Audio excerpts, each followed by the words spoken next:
सियासत इस वक्त एक ऐसे राजनेता की वजह से गर्मा गई है जो हमेशा विवादों में रहे, जो हमेशा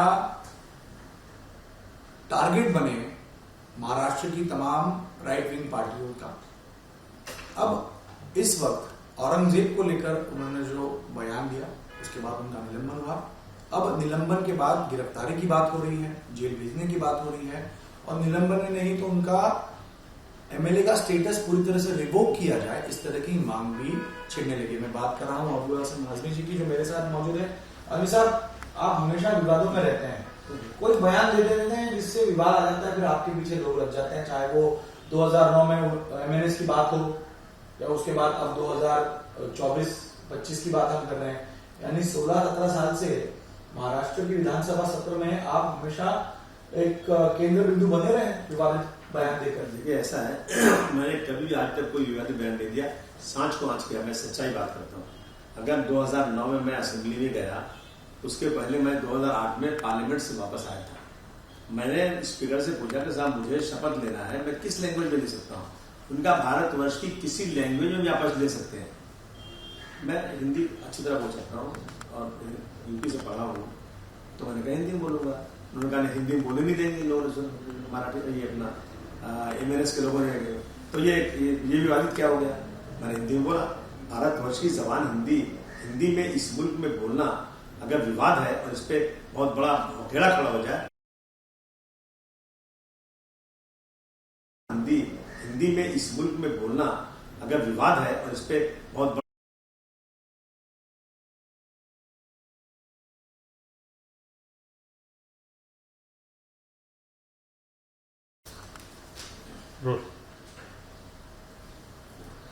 महाराष्ट्र की सियासत इस वक्त एक ऐसे राजनेता की वजह से गर्मा गई है जो हमेशा विवादों में रहे, जो हमेशा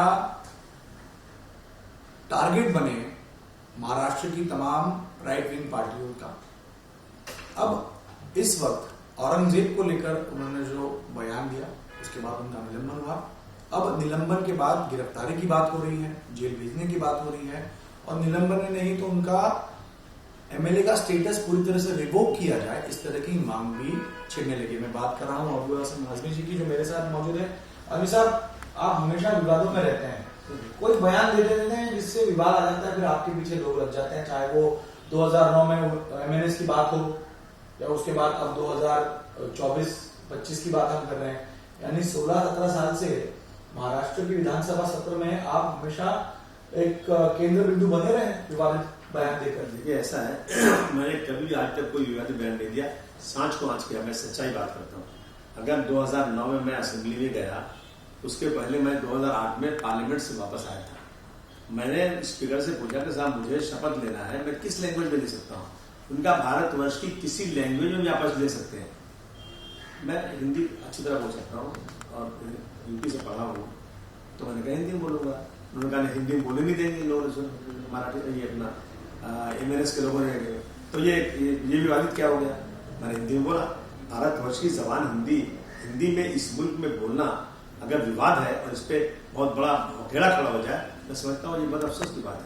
अभी जो बात है, अभी जो विवाद आप कह रहे हैं, ये मैंने कोई प्रेस कॉन्फ्रेंस लेकर के कोई यहाँ पे जो है औरंगजेब रहमतुल्लाह के बारे में कोई बात करना, ये मैंने कोई शुरू नहीं किया। मैं तो असेंबली से निकला 3 तारीख को, असेंबली खत्म हुई, बाहर जा रहा था, मेरी गाड़ी पार्क थी, बाहर जा रहा था, तो जल्दी से कुछ भाग गया लोगों ने, अरे भाई वहां पे जो है देवबंद में वहां मौलाना फतवा दे दिया कि बच्चों को जो है मोबाइल नहीं देना चाहिए। उस पर बात शुरू हुई। फिर कहा कि जो है आसाम के चीफ मिनिस्टर ने जो है राहुल गांधी जी की तुलना जो है औरंगजेब से कर दिया है। बोला क्या बेकुछ है यार, औरंगजेब रहमतुल्लाह ने अच्छा काम किया, देश का जीडीपी बहुत अच्छा था उस जमाने में, और जो है देश की सरहद जो थी अफगानिस्तान और बर्मा तक थी, सोने की चिड़िया देश था। यही से बात शुरू हुई, आगे थोड़ा बातें और हुई। मैंने किसी महापुरुष के बारे में कोई एक गलत बात नहीं किया। और जितनी चीजें, अच्छा मैं तो जमाने में पैदा नहीं हुआ था, मैं कोई हिस्टोरियन नहीं हूँ। हमने हिस्टोरियन की जो किताबें पढ़ी हैं, जो हम स्पीचेस सुनते हैं, इन स्पीचेस सुनने के बाद जो आज है मोबाइल में जो चीजें हैं दर्ज हैं, इन चीजों को देख के मैंने बयान दिया। अब इसमें बवाल खड़ा करने का मतलब क्या होता है? ये तो बेवकूफ बात है कि हमने शिवाजी महाराज के बारे में कोई गलत बात बोली है, हमने जो है और किसी महापुरुष के बारे में कोई गलत बात बोली हो तो हमारे पर इल्जाम लग सकता है। नहीं, सिर्फ गलत बात बोलने से होता नहीं है ना, किसी के बारे में अच्छा कहकर दूसरे को ठेस पहुंचाई जा सकती है। तो यही बात होती है कि औरंगजेब के बारे में अगर एक अच्छा शासक आप उन्हें बताते हैं तो उन्होंने जो चीजें की उसको लेकर लगातार आप पर आरोप हुए। आपको तो जेल भेजने की तैयारी चल रही है अभी। आपको तो सीएम साहब कह रहे हैं कि 100% कार्रवाई होगी। मराठा समाज आक्रामक है, शिंदे साहब वहां आक्रामक है, सभी आक्रामक कहते हैं कि हमारे महापुरुष छत्रपति शिवाजी महाराज जी, छत्रपति संभाजी महाराज जी का अपमान किया गया ये कहकर।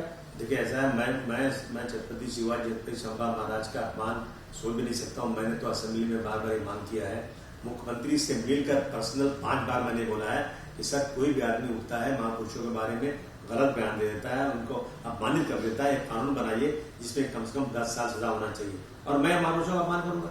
अरे भाई मैं तो वो चीजें बोल रहा हूँ ना कि जो चीजें आज रिकॉर्ड पे मौजूद हैं उन चीजें मैंने बोला है। मुझे क्या इससे बहुत बड़ा वार खड़ा हो जाएगा और इससे अच्छा जो लड़ाई छत्रपति शिवाजी महाराज की या जो औरंगजेब की लड़ाई जो थी ये कोई धार्मिक लड़ाई तो थी नहीं, ये तो लड़ाई जो है सत्ता की लड़ाई थी, राजकाज की लड़ाई थी, संपत्ति की लड़ाई थी।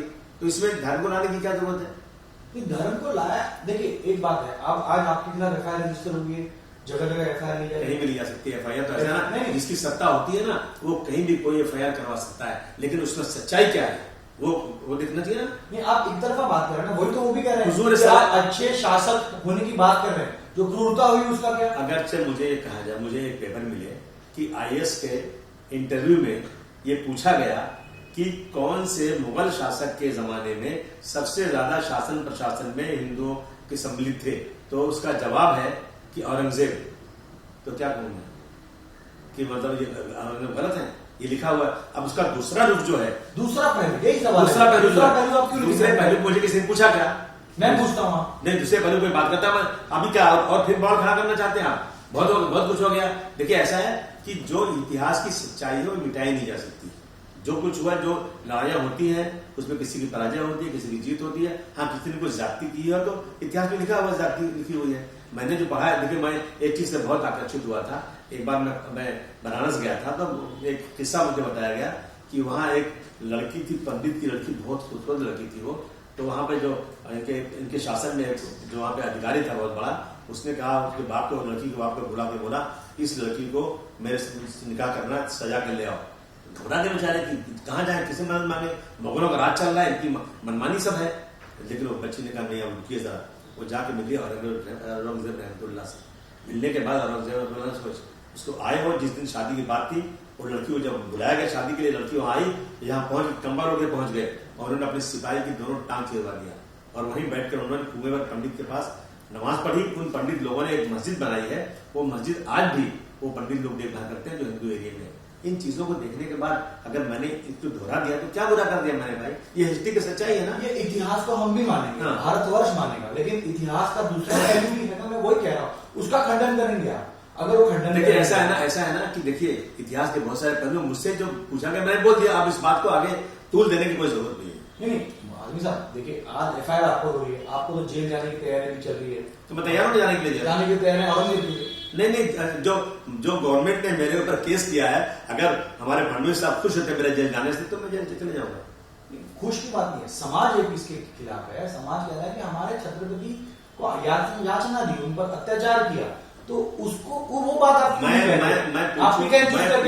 मैं पूछूं जो मैंने बोला है वो ऑन रिकॉर्ड है, वो रिकॉर्ड से निकाला क्यों नहीं जाता? जिन हिस्टोरियन ने तारीफ लिखा है उनके ऊपर केस क्यों नहीं किया जाता कि साहब दूसरा दोषी है, आप कैसे तारीफ कर सकते हैं? उनके ऊपर केस हुआ क्या?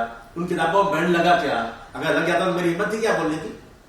तो आप बोलते नहीं, बोलता है। आप इनजस्टिस की बात कर रहे हैं, आपकी तुलना करते हैं सोलापुर और कोरटकर से। मैं तुलना नहीं कर रहा हूँ। तो आप कर रहे हैं ना तुलना की, मतलब आप मानते हैं कि उन्होंने गलत बोला, आपने भी गलत बोला। मैं ऐसा नहीं कह रहा हूँ, मैंने गलत नहीं बोला, मैंने गलत बोला नहीं है, उन्होंने गलत बोला है। मैं तुलना नहीं कर रहा हूँ। मेरे पे एफआईआर गलत हुआ है और जिन ने बोला उस पर एफआईआर नहीं हुआ, नहीं जेल जा रहे हैं। तो ये मैं कह रहा हूँ ये क्या है? ये क्या धर्म देके किया जा रहा है या पार्टी देके किया जा रहा है? बीजेपी को अपने इलेक्शन में ज्यादा वोट कैसे मिले वही अच्छा लगता है और वही चीजें करते हैं, चाहे कानून में बैठे या ना बैठे, कि जो हमें अच्छा लगता है, हमारे लिए ये बहुत ही यूजफुल है। उन चीजों को लाकर ये वावेला खिला करते हैं और कुछ नहीं। तो आपका भी तो आरोप लगता है, आप बी टीम है, आप इस तरह बातें निकालते हैं ताकि समाज में तो निर्माण हो, आपका वोट बैंक सिक्योर रहे, भाजपा का वोट बैंक सिक्योर रहे, बी टीम, सी टीम, डी टीम, सारी टीम आपको बोल दिया गया। अगर ये टीम बी टीम है तो सबसे पहले आप लोग बी टीम है जिन्होंने मुझसे सवाल पूछा। हम कैसे नहीं, ये सवाल तो मैंने नहीं पैदा किया ना। अगर चाहे आकर मुझसे एक सवाल पूछा जा रहा है और वो सवाल आप कह रहे हैं कि ये जानबूझकर बीजेपी को फायदा पहुंचाने के लिए पूछा जा रहा है, तो किसने पूछा? जिसने पूछा वही बी टीम होगा। हाँ, तो आप औरंगजेब का अच्छी बातें कहते हैं, अगर आप हिस्टोरियन में लिखे, तो जो गलत बातें वो क्यों नहीं कहते? उसका आप समर्थन करते हैं? मैं समर्थन किसी गलत बात कभी नहीं करूंगा। हाँ। मैं आप कहिए मैं ऐसा खंडन करता हूँ, शायद मराठा समाज खुश हो जाए, अच्छा लगे।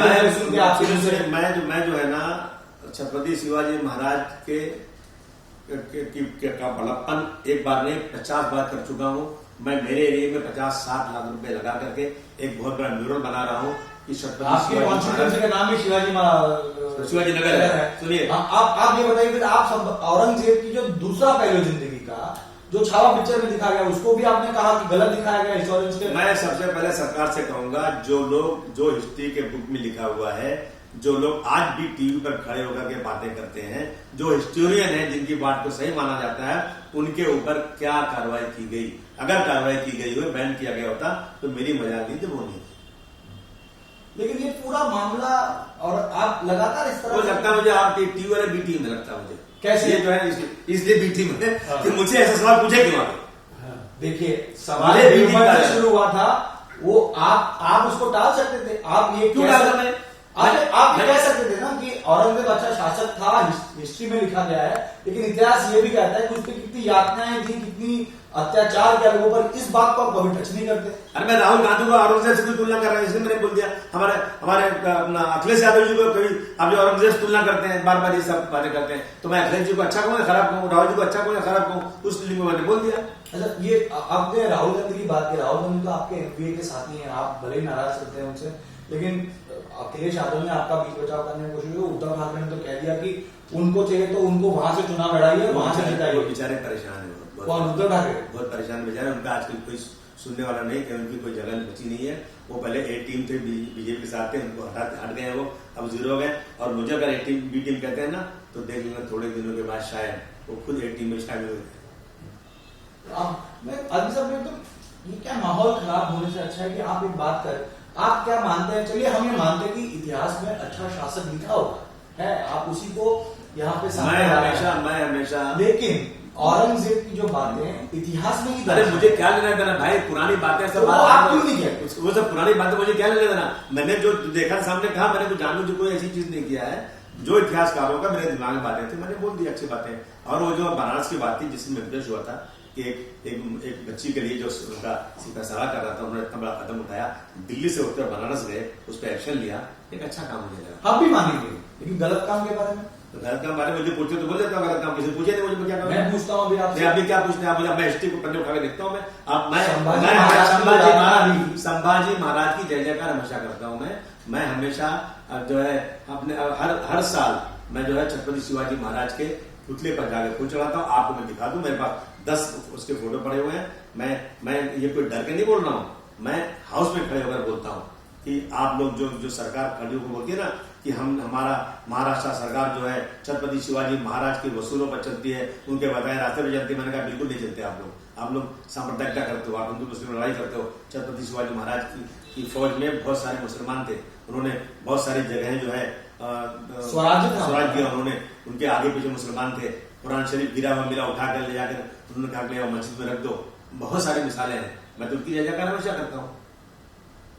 मैंने कभी उनके बारे में गलत बात जो कहेगा उसका मुंह नोट लूंगा मैं। लेकिन औरंगजेब भी करता है जिसको लेकर नहीं करता, कभी नहीं करता। मैं उन्होंने सवाल पूछा, मैंने जो हिस्ट्री में था वो बोल दिया मैंने, बस। दो सवाल आगे काफी हो गया।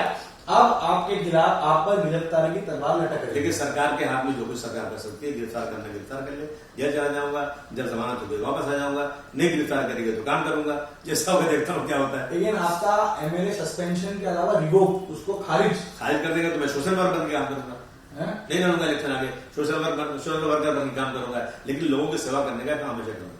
लेकिन जिस प्रकार आपको सारी जगह से घेरा गया, आप कह रहे हैं मुझ पर अन्याय हुआ, अन्याय की परिभाषा आपके मुताबिक क्या है? किस तरह का अन्याय? आपने बयान दिया जिसको लेकर नाराजगी जताई और वो विधान भवन में रखा गया। अगर आप खुश होते तो मैं इसको न्याय कह देता हूँ। नहीं, मैं कुछ नहीं हो रहा, मैं आपकी बात जानना चाहता हूँ साहब। अन्याय आपका पक्ष भी जानना जरूरी है, ये कोई हिटलर शाही नहीं चल रही, हम आपका पक्ष जानने आपके मैंने पास अगर डायरेक्ट किसी महापुरुष के बारे में एक लफ्ज बोला होता तो यह अन्याय होता, मुझे जेल मिलते थे। लेकिन मैंने कभी भी आज तक किसी महापुरुष के बारे में हमेशा अच्छाई बढ़ाई करने के अलावा ऐसी कभी अच्छी बातें की ही नहीं है। और जिन्होंने की उनके लिए 10 साल की सजा मैंने मांगा है। मैं कैसे बोल सकता हूँ? अब इसके ऊपर अगर मेरे को FIR हो गया तो मैं इसको अन्याय मानता हूँ। तो कानूनी लड़ाई लड़ने के लिए तैयार हैं आप? क्या आपने शिंदे साहब को डिफेमेशन में भेजा? कुछ खबरें आ रही हैं। अरे मेरी हिम्मत है क्या मैं भेजूंगा? ना उससे बोल रहे थे उस दिन देखा मैंने, सारे महाराष्ट्र के लोग ढूंढ रहे मुझे मारने के लिए। वो कह रहे हैं कि ये जो एंटी नेशनल है, देशद्रोही है। अब इसमें देशद्रोह तक चला गया मामला तो उनके राज में मुझे रहना है भाई, मैं क्या करूंगा? कहाँ कुछ कर रहा हूँ उनके खिलाफ? नहीं, लेकिन बहुत सीरियस नोट पे मैं ये पूछ रहा हूँ कि अब ये कानूनी लड़ाई होगी आपके खिलाफ, एक नहीं तो कुछ और FIR रजिस्टर हुए हैं, आपको पूछताछ के लिए बुलाया जाएगा, फिर उसके बाद जो चीजें होंगी आप कानूनी लड़ाई लड़ेंगे, उसके लिए किस तरह की तैयारी कर रहे हैं? मैंने अभी कोई तैयारी नहीं किया है। अभी मैं देखता हूँ कि मुझे वहां से जो लेटर अभी आया हुआ, मैंने अभी वही बैठ के वकीलों से मीटिंग कर रहा था मैं कि मैं एक लेटर भेजूंगा अपने जो है हमारे हाउस के जो स्पीकर साहब को भेजूंगा। हाँ, आपने मुझे भेजा है, किस बेस भेजा है, ये मेरे साथ अन्याय को भेजूंगा। क्या जवाब देते हैं? ये मेरा जो है वो रिवोक कीजिए। मुझे मालूम रिवोक तो करने के लिए पूरा हाउस ही मेरे खिलाफ खड़ा कर दिया, इसलिए खड़ा कर दिया कि उनको इलेक्शन में फायदा लेना और बाकी दूसरा कोई। आप कौन सा इलेक्शन? वो तो बहुत टाइम। अरे अभी रोज इलेक्शन ही तो होता रहता है अभी यहाँ पे। कौन से? ये मीडिया जो है ना, यहाँ से अमेरिका तक खबर देती है। मीडिया वाली बात नहीं। अच्छा, मैं आपसे आखिर, आप ज्यादा खींचना चाहते हैं, मैं आपसे आखिरी सवाल भी पूछता हूँ। ये मामला यही रुक सकता है अगर आप औरंगजेब की जो गलत चीजें हैं उसको माने और कहें कि औरंगजेब ने याचना की थी। देखिए ऐसा है ना कि मैं हर आदमी की जो गलत चीज है बिल्कुल मानता हूँ, जो सही चीज मानता हूँ। मैंने उस दिन वही बोला चीजें जो सामने मेरी थी, बातें जो हिस्ट्री में लिखा वही बोला मैंने। इसके आगे मैं कुछ नहीं बोला। आपने दिल से माफी मांगी उस जो? नहीं, मैंने माफी कैसे मांगू? आपने माफी मांगी ना? नहीं, मैंने ये कहा कि मेरी बात से अगर किसी को कुछ ठेस पहुंची है तो मैं अपना स्टेटमेंट वापस लेता हूँ। माफी नहीं मांगी? स्टेटमेंट वापस लेना मतलब क्या हो गया? मेरी वो बातें समझे खत्म हो गई, मैं स्टेटमेंट वापस दे दिया। अगर मैंने जानबूझ कोई गलती की होती तो मैं काम कर उल्टी बटे कर लेता। चलिए, तो अबू आसिम आलवी साहब यहाँ कह रहे हैं कि मैंने किसी महापुरुष का अपमान नहीं किया, मैंने जो इतिहास में दर्ज है उसी को बयान किया। अब इसको लेकर मुझ पर अन्याय हो रहा है, लेकिन ये मामला यही रुकता दिख नहीं रहा इस मामले में, और आगे होगी चीजें क्योंकि FIR रजिस्टर की गई है और भी एग्रेसिवली स्टेटमेंट्स को लेकर देखा जा रहा है। इनका MLA का स्टेटस रिवोक करने की बात हो रही है, तो तमाम चीजें यहाँ पर हो रही हैं। लेकिन एक बात तो तय है कि मैंने जैसे बताया कि 2009 से लेकर 25 तक आजमी साहब को मैं भी देखते आ रहा हूँ, तो इनका विवादित बयान हमेशा खबरों को बनाता है और उनको दिक्कतें खड़ी करता है। लेकिन अब इस मुश्किल का सामना वो कैसे करेंगे, और महाराष्ट्र में जो मराठा समाज आक्रामक हुआ है उसको लेकर कैसे करेंगे? अभी सर, आपने कहा कि आपको धमकियां भी आ रही है शायद? बहुत धमकियां आ रही है फोन में। क्या? मैं टेलीफोन ही नहीं रहा, जिसका नंबर सेव नहीं है, नाम सेव नहीं है ना, उसका ले नहीं रहा हूँ, गाली दे रहा तो उनको भी सॉरी बोल रहे हैं कि नहीं? क्यों सॉरी बोलूँ? आप उनको लग रहा है कि आपने गलत बोला? अरे वो गलत ही लोग हैं जो ऐसा बोल रहे हैं। तो आदमी साहब यहाँ पे कह रहे हैं कि अभी मैं कानूनी लड़ाई लड़ूंगा और आगे विधानसभा अध्यक्ष को पत्र लिखकर पूछूंगा कि उनके खिलाफ जो कार्रवाई की गई है उसका बेस क्या है। फिलहाल ये मामला यार रुकता दिख नहीं रहा, आगे इस मामले में राजनीति और होगी। और एक बात तो तय है कि आदमी साहब खुद कह रहे हैं कि इस पूरे मामले को धर्म से न जोड़ा जाए। जो औरंगजेब के शासनकाल में जो लड़ाइयां हुई वो धर्म की नहीं, हिंदू मुस्लिम की नहीं, तो सत्ता की लड़ाई थी। लेकिन सत्ता की लड़ाई उस समय के शासकों ने की होगी, लेकिन राजनेता इस समय उस वक्त की लड़ाई को धर्म की लड़ाई बनाता हुआ बिल्कुल नजर आ रहा है। कैमरामैन मीना राजभर के साथ गणेश ठाकुर, ABP न्यूज, मुंबई। सच्चाई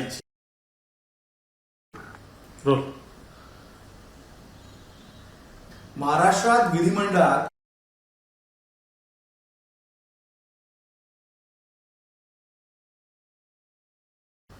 महाराष्ट्रातील विधिमंडळात असे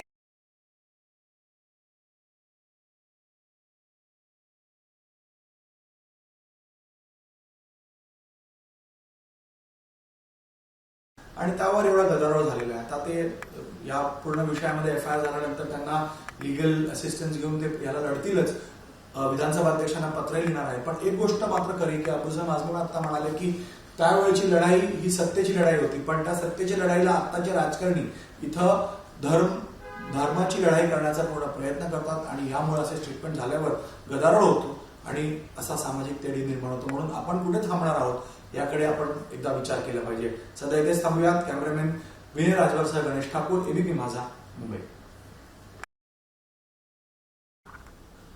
अभी सर, लेकिन आप पर लगातार भाजपा की बी टीम होने का आरोप होता है. संजय राउत कहते हैं कि आप भाजपा की... सर आपका कॉल है. रोल.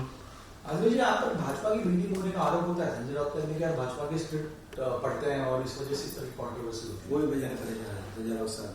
मैं उनसे पूछूं कि 30 साल तक आप तो भाजपा के साथ ही थे, आपको भाजपा इतनी खराब लग रही है, 30 साल साथ थे आप. मुझे डर इस बात का और लग रहा है आगे कि थोड़े दिनों में कहीं आप फिर उसके ए टीम में बन जाओ और हम वो पहले लाइन भाजपा के जो कभी नहीं मिलेंगे. पहले लाइन कभी मिलती नहीं है.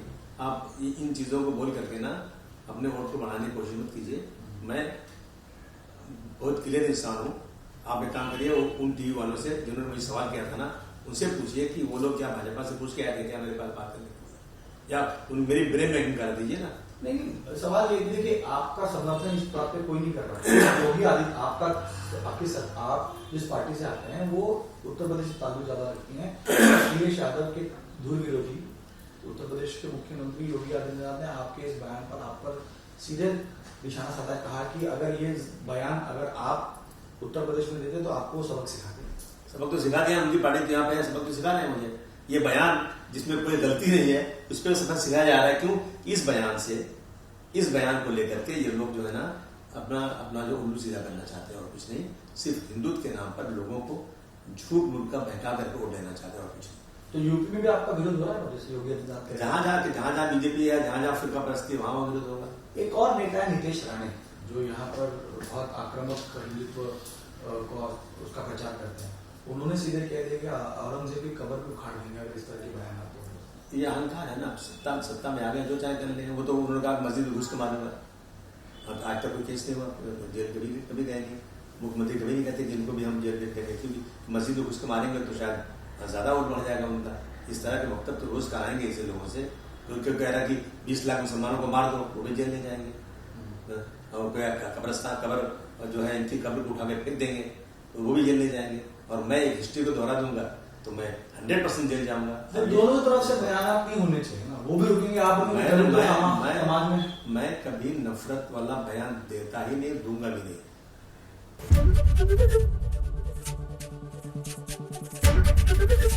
एबीपी गंगा, खबर आपकी, जुबान आपकी.